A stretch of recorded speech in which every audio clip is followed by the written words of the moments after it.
Welcome back. You are listening to the home of forbidden romances. Prepare yourself, because tonight's story will leave you breathless. The barrel of the silencer pressed cold against Julian's temple, but the trembling in his hands had nothing to do with the gun and everything to do with the man holding the leash of the security team. Rain lashed against the panoramic glass of the skyscraper, turning the Seoul skyline into a blurred watercolor of neon and grief. But inside the executive office of Drax Biologics, the air was arid and suffocating.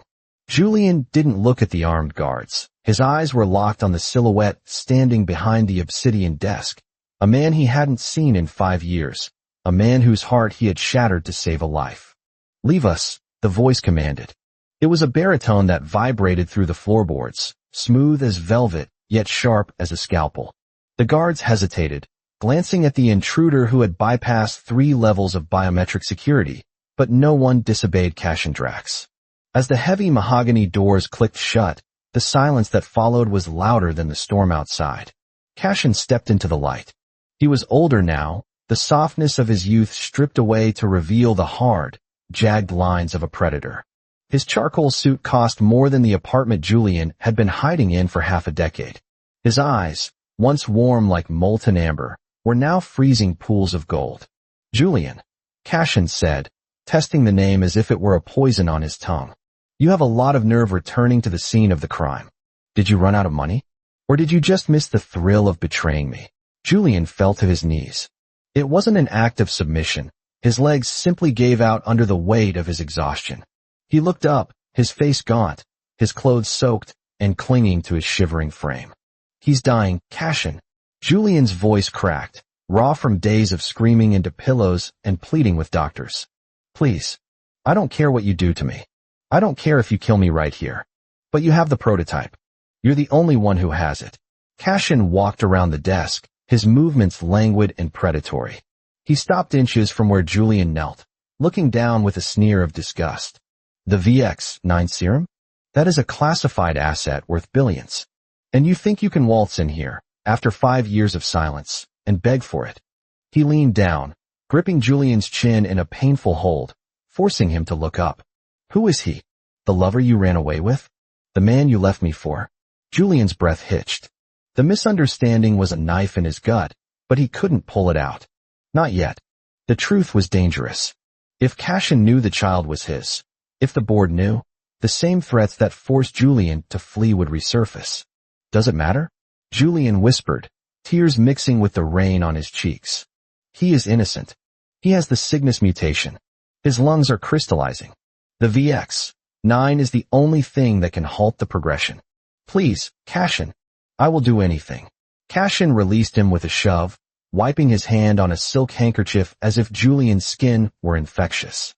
He walked to the window, staring out at the city he virtually owned. "Anything?" Cashin asked, his back turned. "Anything," Julian vowed. "Then you belong to me." Cashin turned, his silhouette dark against the lightning. "You left a debt, Julian. You stole intellectual property when you left, my heart, my trust, my dignity. If you want the serum for your lover, then you will work off that debt. You will be my personal assistant, my shadow, my dog. You will live in my penthouse, you will answer to my every beck and call, and you will endure every ounce of hatred I have stockpiled for you." Julian closed his eyes. It was a sentence to hell, walking back into the lion's den. But then he saw Leo's face in his mind, pale, gasping for air, clutching his stuffed rabbit. "Deal?" Julian choked out. "Good," Cashin said, walking to his desk and pressing an intercom button. "Prepare the helicopter. And have the medical team transport a patient from St. Jude's Charity Ward to the private wing of the Drax estate. Initiate the VX-9 protocol." He looked back at Julian, his eyes devoid of mercy. "Don't think this is kindness, Julian. I just want to make sure your leverage is close enough that I can squeeze it whenever you think about running again." The Drax estate was a fortress of glass and steel perched on the cliffs overlooking the sea, isolated and imposing.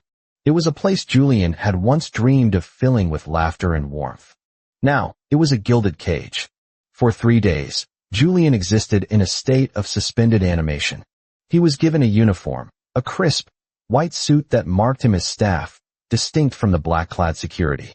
His quarters were a small, sterile room adjacent to Cashin's master suite, designed to ensure he was never out of reach.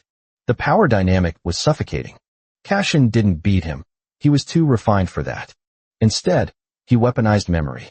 He forced Julian to pour wine into the same crystal glasses they had toasted with at their engagement. He made Julian organize the files of the very project they had started together in university. Read it aloud, Cashin commanded one evening. He was sitting in a high-backed leather armchair, nursing a glass of whiskey, his tie loosened. Julian stood by the fireplace, holding the dossier. Subject 004 show signs of regression. Cellular decay halted. You used to have such passion for this, Cashin interrupted, his voice low. You were the brightest geneticist of our generation, and you threw it all away to run off with some nobody. I didn't throw it away, Julian defended weakly. I survived. Did you? Cashin stood up, closing the distance between them. The air crackled with the electricity of their past. You look like a ghost, Julian. You're thin. You're shaking. Was he worth it? Does he touch you like I did? Julian stepped back, hitting the mantel. Cashin, please. Don't. Why? Are you saving yourself for him? Cashin slammed his hand against the wall beside Julian's head, boxing him in. He is in my medical wing, breathing my air, living on my money. That makes you mine. He leaned in, inhaling the scent of Julian's neck, rainwater, and fear. For a moment, the cruelty faltered, replaced by a desperate, starving hunger. But before their lips could brush, the intercom buzzed. Sir, the head doctor's voice cut through the tension. The patient. The boy. There's been a complication with the first dose. Julian shoved Cashin aside with a strength born of pure panic. He didn't ask for permission. He sprinted out of the room, down the marble corridors, his heart hammering a frantic rhythm against his ribs. The private medical wing was like a spaceship, white, silent, filled with the hum of advanced machinery. Julian burst into the room to see doctors swarming around a small bed. Leo, Julian cried out, pushing past a nurse. The boy on the bed was tiny, his skin translucent, tubes snaking from his nose and arm. The monitor was beeping erratically. His small chest was heaving, fighting for oxygen. Stabilize him, a doctor shouted. Increase the oxygen flow. Julian grabbed Leo's small, limp hand. Leo, baby, I'm here. Papa is here. Just breathe. Look at me, Leo. From the doorway, Cashin watched. He had followed Julian, anger hot on his heels, but now he froze. He watched the way Julian stroked the boy's hair, the way he murmured soft, soothing words that Cashin remembered from nights when he had been sick with the flu years ago. Then, Cashin stepped closer. He looked at the boy, really looked at him. The boy had Julian's nose and the soft curve of his lips. But his eyes, even closed, the shape was unmistakable. And the hair, though damp with sweat, was the same jet black shade as Cashin's own. The realization hit Cashin like a physical blow. The timeline. 5 years. Julian had left 5 years ago. The patient is stabilizing, the doctor announced, exhaling a sigh of relief. The seizure was a reaction to the binding agent, but his vitals are returning to normal. Julian slumped over the bed, burying his face in the sheets, sobbing with relief. He kissed the boy's knuckles over and over. Thank God. Thank God. Julian. The voice was different this time. The ice had cracked. Julian froze. He turned slowly to see Cashin standing at the foot of the bed. Cashin wasn't looking at him. He was staring at Leo. Tell me, Cashin whispered, his voice trembling with a terrifying quietness. Tell me his name. Leo, Julian whispered. Full name. Julian swallowed hard. He knew he couldn't lie. Not anymore. Leo. Cassius Vane. The silence stretched, heavy and dangerous. Cashin looked from the boy to Julian. The betrayal he had felt for 5 years morphed into something far more complex. Shock, confusion, and a sudden, overwhelming rage directed at the unknown. He's mine, Cashin stated. It wasn't a question. Yes, Julian wept. Cashin moved so fast Julian didn't have time to flinch.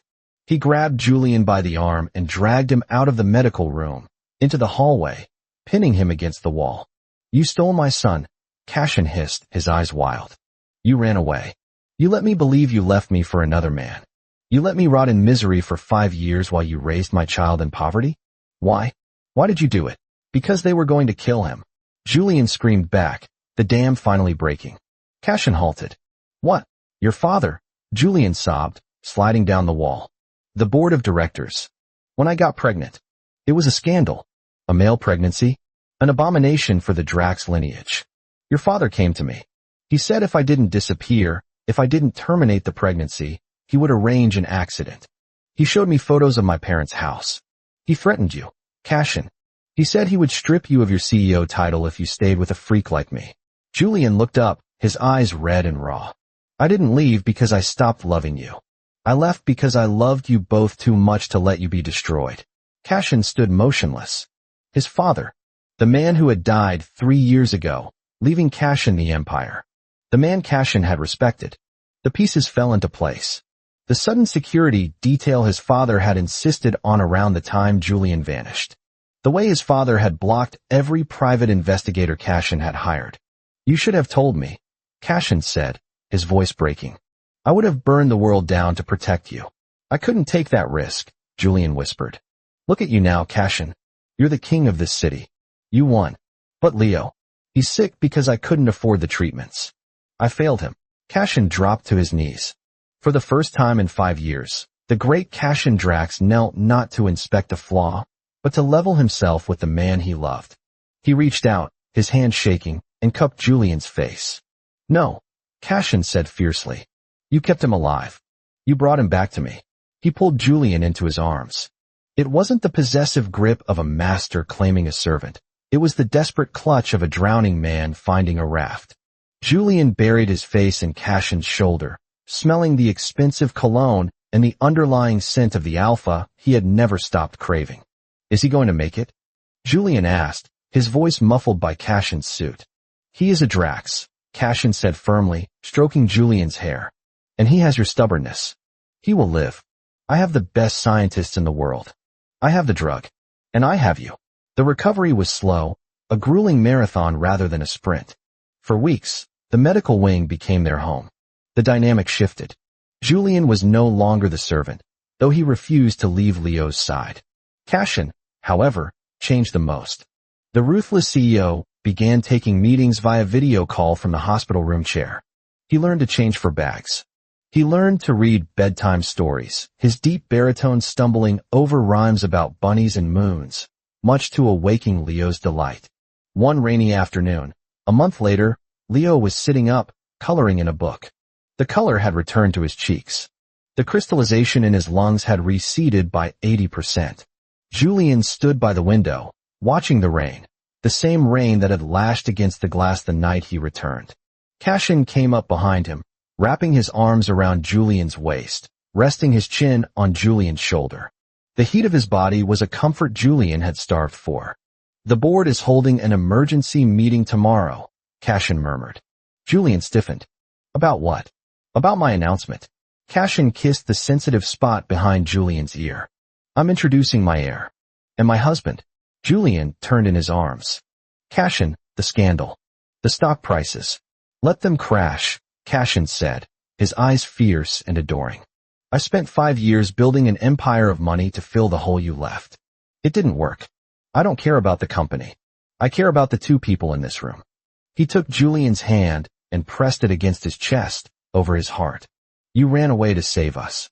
Now, let me save you. Stop running, Julian. Julian looked at the man who had been his enemy, his lover, his tormentor, and his savior. He looked over at Leo, who was watching them with wide, curious eyes. I'm not running, Julian whispered, leaning up to kiss him. I'm home. And that is how the viper tamed the wolf, not with chains, but with a truth that shattered them both.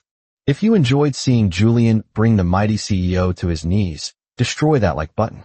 And tell me in the comments, would you have kept the child a secret to save his life, or would you have risked everything to tell the truth? I'll be reading your answers.